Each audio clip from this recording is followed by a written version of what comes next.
તો ભારે વરસાદના કારણે ગીર સોમનાથની નદીઓ છલકાઈ રહી છે અને એ બધા વચ્ચે માણસો પરેશાન થઈ રહ્યા છે, પશુઓ તણાતા પણ આપે જોયા, પણ હવે જંગલના જાનવરો પણ આ વરસાદી આફતથી બચી નથી શક્યા અને એનો પુરાવો સામે આવ્યો છે વેરાવળની એક નદીમાં કે જ્યાં નદીમાંથી દીપડો પસાર થતો દેખાઈ રહ્યો છે। દીપડો જીવ બચાવી અને નીકળ્યો છે।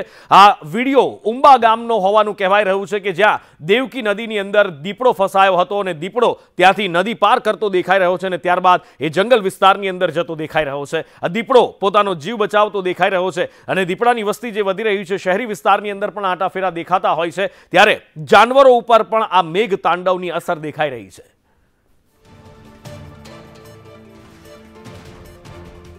વેરાવળમાંથી પસાર થતી દેવકા નદી એક તરફ કાંઠા તોડી અને શહેરની અંદર ઘૂસી રહી છે, લોકોના ઘરમાં પાણી ભરાવાની શરૂઆત થઈ છે અને બીજી બાજુ વેરાવળના ઉંબા ગામ નજીક આ જ દેવકા નદીમાંથી એક દીપડો પસાર થતો દેખાયો હતો।